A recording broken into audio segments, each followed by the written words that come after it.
I doubt seriously any medieval man would have much difficulty in feeling a sense of overwhelming foreboding in the face of the Soviet hammer and sickle symbol.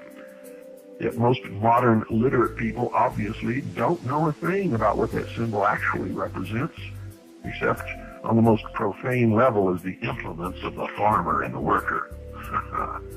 You really believe that? The sickle, ladies and gentlemen, symbolizes Saturn, also known as Kronos, Saturn, or as the Greeks called it, Demiurgos, the operating engineer of the universe, as opposed to the creator of that universe, Satan, Lucifer. In the reign of Saturn, we see exorbitant building and modeling activities, and this is reflected in the Masonic reference to their god as the big builder or architect. And their nickname, the Builders, who erected the Tower of Babel. All this sounds reasonably attractive. Many of us can appreciate magnificent buildings and splendid projects along those lines. But as usual, ladies and gentlemen, there's much more to it than this. You see, that's the exoteric interpretation. Underneath is the truth. How many of you drive Saturns? How many of you drive Mazdas? How many of you even know the origin of those names and what they stand for? This Saturnian Masonic edifice complex, not edifice, but edifice complex, ultimately is building against the grain, against nature. What's wrong with that? Well, you'll stick with me and you'll see. At the beginning, in the early eras, nature's forces were manipulated with a knowledge which required the greatest intimacy with her ways, as reflected in the various megalithic structures in the British Isles, Europe, and even ancient America. There's even beauty, simplicity, and power in this early architecture, and modern enthusiasts have mistaken the knowledge and sensitivity to natural forces intrinsic to this ancient technology as indicative of a positive force at work. But actually, with some crucial exceptions, the rise of the megaliths marked the rise of the Hermetic Academy into its dominant physical phase. The theory is that the megaliths pin down natural forces, helping to subdue nature's most savage furies. We marvel today at the Hoover Dam, but that simple Latin construction is but a crude parody of the technology of the megaliths, which helped to dam the wildest forces of nature. The construction of these megaliths, heralded by New Age types as marvels of ancient ingenuity and cooperation with nature, are actually the first physical evidence of the end of Eden, of that period on earth when humanity lived as the servants and friends of God's natural creation, as nomads and hunter-gatherers. You see, the great error of modern enthusiasts for what they regard as the magical, Merlin-esque, harmonious time of the Druids and Stonehenge in ancient Egypt is ignorance of the fact that the historical period they idolize was itself immersed in a tampering technology and materialism, which essentially marked a revolutionary break. A break, the cutting off, the severing of man's relation with the natural order.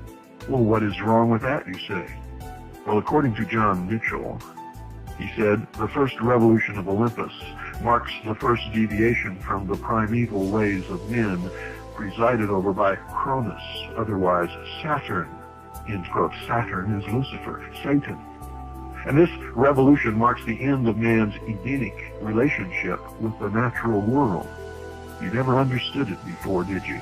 I hope you're beginning to now. Henceforward, man is alienated from nature by means of the Saturnian Sith which symbolizes the sense of separation from God's natural creation that man experienced after the fall. You see how simple it all really is?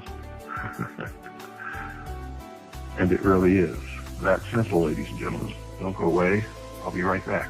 Ladies and gentlemen, man began his peregrination away from Eden through his conceit that he would become as God. Remember what happened in the Garden of Eden? God told Adam and Eve to tend the garden. Don't eat of the tree of the knowledge of good and evil. He commanded them not to. And he told them what would happen if they did. If ye do, ye will surely die. Lucifer, through his agent Satan, seduced Eve and told her, God lied to you. He's hiding your true nature. He doesn't want you to know that if you eat of the fruit of the tree of the knowledge of good and evil, you too will become as gods. And Eve, in turn, seduced Adam. That's the story in the book of Genesis. Now, I'm not telling any of you to believe any of this. I am teaching you the esoteric knowledge of the mysteries. And in these mystery schools and mystery religions, they believe that Lucifer was the good one and God, Jehovah, was the bad one, because he was holding man enslaved in the chains, the bonds of ignorance in this Garden of Eden. Lucifer, through his agent Satan, set man free, knocked off the chains with the gift of knowledge. And through the use of this gift of knowledge, man himself will become God. That is the story. And so many people fall for this deception. For no man, I can assure you, will ever be God. Ever. No part can ever be equal to or greater than the whole. That's one of the greatest lessons you can ever learn. You think you could pick up a bushel of apples, squeeze them together and make the original tree from which they came? No. You can take the seed from the apple and plant it and grow another apple tree, but that apple tree will not be the original tree from which the seed sprang. Never. Not ever in a million years. Nor can all of the apple trees, from all of the seeds, from all of the apples that fell from that tree ever, in their entirety, be that same original tree. And of course, I'm making a little metaphor here, which is nothing even approaching the discrepancy between man becoming a God and God who made man. And I hope you can understand that. Man has a conceit that he would become as God. Yet, as soon as he left the divine plan for the occult process, his stated objective became the Kabbalistic Tikkun Olam, or, quote, repair of the world, end quote. In other words, God's creation was not perfect. Man is going to perfect it. Man is going to repair the imperfections in God's world via the intervention and imposition of human brain power, the very egomaniacal device that caused the separation from God's natural Eden in the very first place. Repair of the world. Indeed. A world the Kabbalists had only just ruined. Repair the world? Man can't even repair himself. I don't know any man that's perfect. I don't know any man that hasn't had problems. I don't know any man that's not hiding some dastardly secret he doesn't want anybody else to know. I don't know any man who hasn't done wrong to himself or others. Repair the world? Repair yourself first. And I doubt it can be done. It is not the nature of man.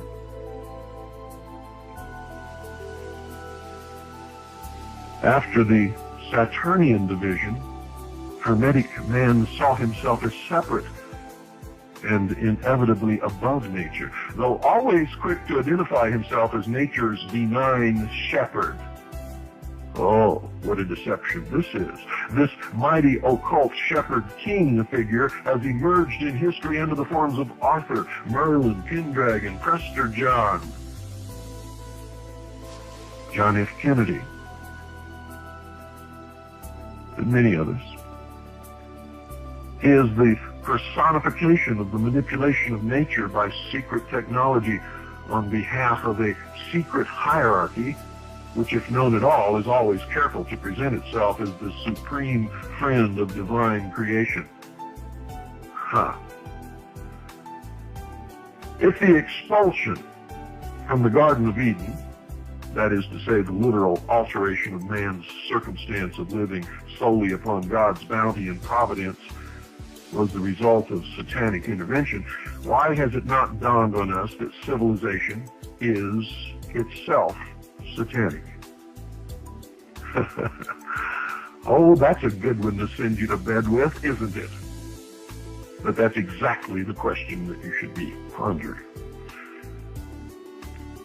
In the Hermetic Masonic tradition, the secret identity of Satan is the force represented in occult lore as emanating from the star Sirius, the so-called dog star, Canis Major.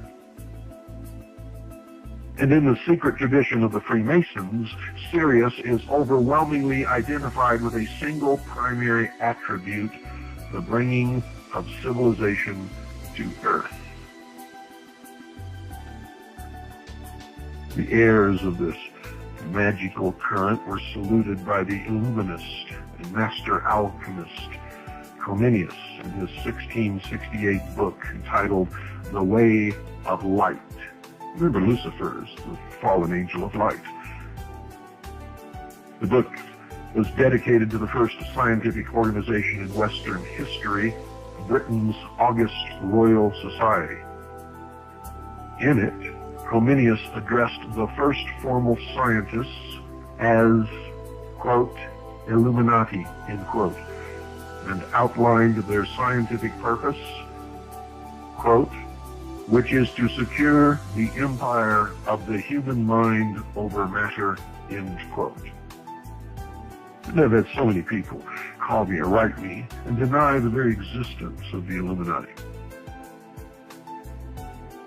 In a key Rosicrucian description of the city of Utopia, it is shown to be dominated, ladies and gentlemen, by science and mechanics, and more ominously by the medical dissection of cadavers, in other words, by the hyper-analytical obsession of rationalism with dead matter and measurement.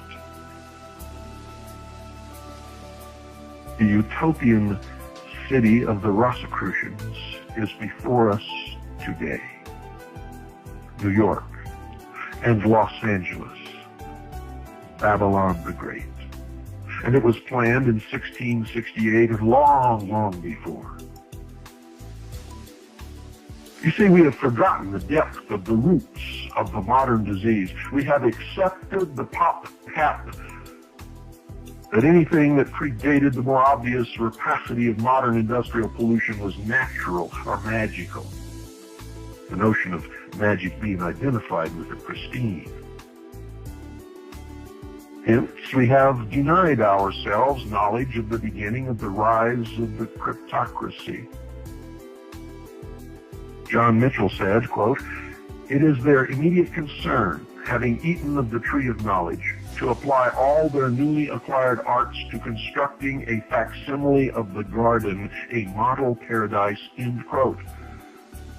But you see, they just don't get it. There was already an architecture prior to man's imposition of his structures and inventions. This was the architecture of the natural landscape as shaped by God. To claim that to have left it as it was would have been barbarous and backward is symptomatic of the diseased occult mind and its gigantic egotistical pathology. I have never in my life seen anything ever built or rendered by the hand of man that ever equaled the absolute breathtaking beauty of the natural scape.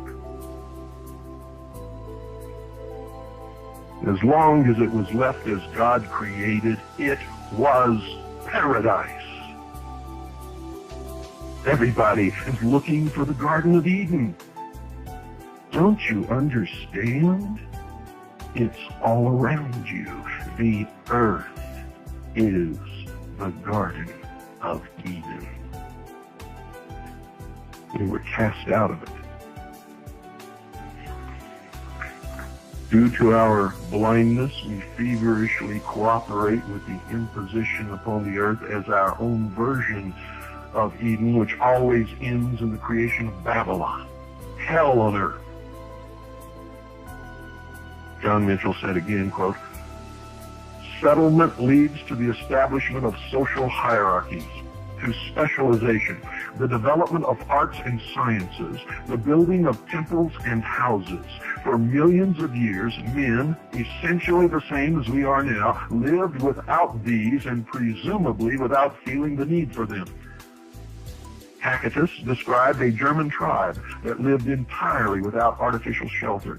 The phenomenon of successive towns built around the same sacred place, the spirit of which became the foundation deity, receiving the sacrifices offered in expiation of the crime of settlement and giving the law by which the city was governed. Implicit in this law was a contract between man and God, by which the first was permitted a conditional and limited use of land for agricultural and building in return for duties and observances paid to the second. So it was understood by the founding fathers of all of the ancient cities. And the rituals tell you this. But as cities expand, these limitations become more onerous and neglected, with the result that, in the language of Apocalypse, the city becomes Babylon, the parasitic whore, and proceeds toward destruction. In this belief, the traditional element in ancient Rome objected to expansion beyond the original city boundaries, considering it a breach of the foundation contract. Such councils were, of course, ignored, just as they're ignored today, and in consequence, Rome, following the career of all previous empires, became Babylon indeed. Civilization, you see, tends to grow more elaborate and to make ever greater demands on the earth that sustains it. There comes a time when the old natural devotion to the earth is exchanged for the desire to increase the products of the earth by artificially stimulating its fertility. This stage is marked in history by the appearance of sun gods, divinities of reason, intellect, and centralized government, whose legends refer always to their victories over dragons, in effect, nature. The dragon is sometimes representative of self. The battle in the mind. When St. George was said to have slain the dragon, he overcame himself. This policy of artificially increasing the earth's fertility and multiplying the gifts of its spirit instead of accepting what is given by nature is evident in the staking of the earth in symbolism, as is seen in the motif of the knight spearing the dragon, which is sometimes viewed as the pinnacle of the victory of light over dark. Many times have you heard Clinton say that? There's a great battle between the forces of light over the forces of darkness.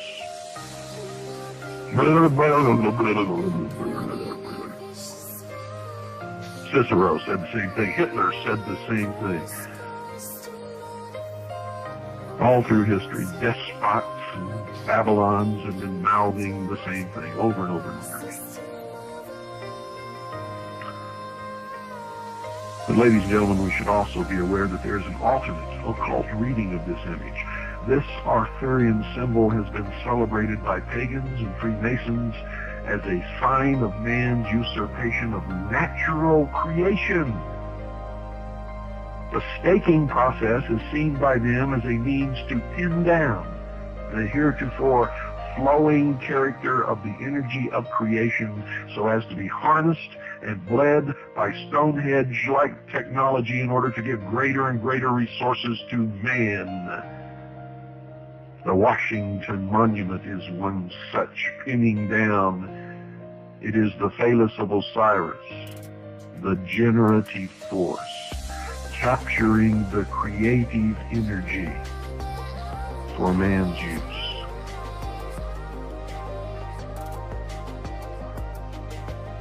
Mitchell said, quote, "The appearance of the sun god signals the introduction of a technology that aims to alter the natural channels of the earth spirit and to stimulate its energies for the benefit of an increasingly large settled population.